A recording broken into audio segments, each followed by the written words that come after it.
मित्रों, नाग पंचमी का त्योहार सावन माह के शुक्ल पक्ष की पंचमी को मनाया जाता है। ऐसी मान्यता है कि इस दिन नाग देवता की पूजा करके जो उन्हें दूध पिलाता है उसे और उसके परिवार को सर्प कभी नुकसान नहीं पहुंचाता।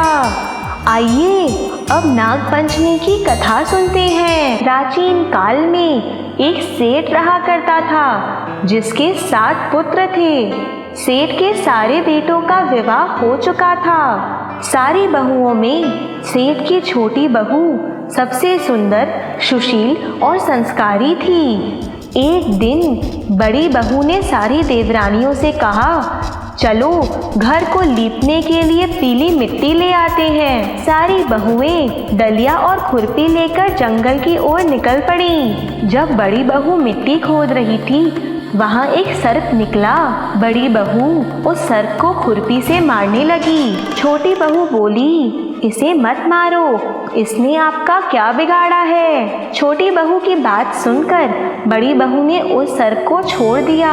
सर्प दुबक कर एक कोने में बैठ गया। तब छोटी बहू बोली, तुम यहाँ से जाना मत, मैं अभी दूध लेकर आती हूँ। सर्प को आश्वासन देकर छोटी बहू दूध लेने के लिए चली गई। घर जाकर कामकाज की वजह से छोटी बहू सर्प को दिया वादा भूल गई। दूसरे दिन जब उसको यह बात याद आई तो वो दूध लेकर सर्प के पास पहुंच गई। उसने देखा कि सर्प उसके इंतजार में बैठा था। सर्प को देखकर वो बोली, भैया मुझे माफ कर दो, मैं घर के कामकाज में उलझकर आपसे किया वादा भूल गई। सर्प बोला, मुझसे झूठ बोलने वाले को मैं अभी डस लेता, लेकिन तुमने मुझे भैया कहा है इसलिए मैं तुम्हें छोड़ रहा हूँ। आज से तुम मेरी बहन हो, जो चाहिए मांग लो। छोटी बहू ने कहा, इस संसार में मेरा कोई नहीं है,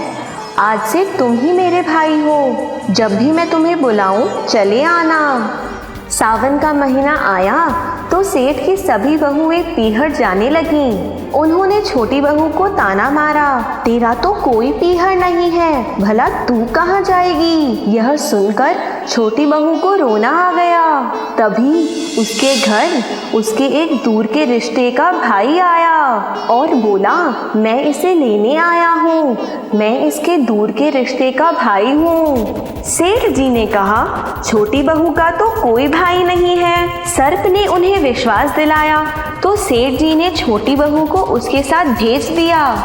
कुछ दूर चलने के बाद सर्प बोला, बहन मैं तुम्हारा भाई सर्प हूँ और तुम्हें अपने साथ नागलोक ले जाने आया हूँ। तुम मेरी पूंछ को पकड़ लो और डरना मत, मैं तुम्हें अपने साथ नागलोक ले जा रहा हूँ। सर्प के कहे अनुसार छोटी बहू ने सर्प की पूंछ पकड़ी और नागलोक पहुँच गई। नागलोक के धन धान्य को देखकर छोटी बहू की आंखें फटी रह गईं। तब सर्प उसे अपनी माँ के पास ले गया और बोला, माँ ये मेरी बहन है, इसने मेरी प्राणों की रक्षा की थी, कुछ दिन ये हमारे साथ रहेगी। सर्प की माँ ने प्यार से छोटी बहू को गले लगाया और फिर वो वहाँ रहने लगी। उस समय वहाँ शेषनाग के छोटे छोटे बच्चों का जन्म हुआ था। छोटी बहू ने देखा माँ रोज उनके लिए दूध ठंडा करके घंटी बजाती थी और घंटी की आवाज सुनकर छोटे छोटे नाग वहाँ आकर दूध पिया करते थे। छोटी बहू ने माँ से कहा, आज दूध मैं ठंडा कर देती हूँ। अभी दूध ठंडा भी नहीं हुआ था कि छोटी बहू ने हड़बड़ी में घंटी बजा दी। घंटी की आवाज सुनकर छोटे छोटे नाग वहाँ दूध पीने आए। सभी सर्प बोले, हम इसे डसेंगे, लेकिन माँ ने समझाया तो वे मान गए। तब सर्प और उसकी माँ ने छोटी बहू को बहुत सारी धन दौलत, हीरे मोती जवाहरात देकर उसे ससुराल के लिए विदा किया।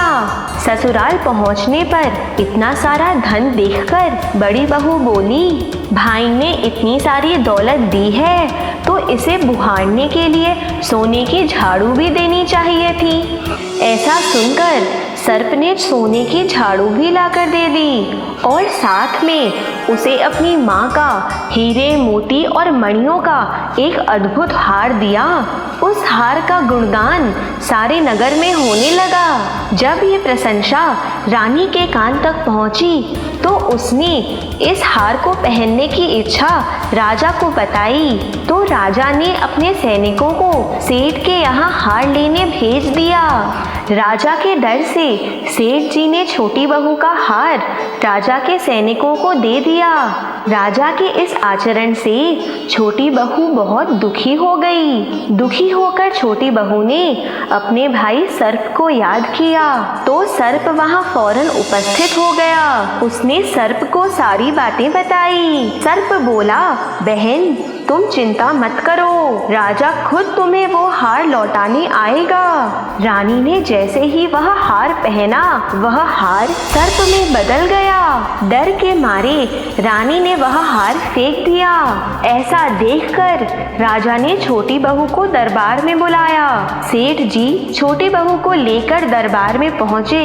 राजा ने छोटी बहू से पूछा, तूने हार में क्या जादू किया है? छोटी बहू बोली, इस हार को मेरे अलावा कोई पहन नहीं सकता, इसमें कोई जादू नहीं है। इस हार को मुझे मेरे भाई सर्प ने दिया है। तभी वहाँ उसका भाई नाग प्रकट हुआ और बोला, ये मेरी बहन है, इस हार को मैंने ही इसे दिया है। वहाँ उपस्थित सभी लोगों ने नाग देवता को प्रणाम किया और उसी दिन से नाग पंचमी का त्योहार मनाया जाने लगा। ऐसा माना जाता है कि इस दिन जो स्त्री नाग को दूध पिलाकर उसकी पूजा करती है उसका और उसके परिवार का नाग कभी अहित नहीं करता। बोलो नाग देवता की जय। अगर आपको हमारी बताई हुई कुछ बातें पसंद आई, अच्छी लगी, आप इस वीडियो को लाइक करिए, शेयर करिए और सब्सक्राइब करिए।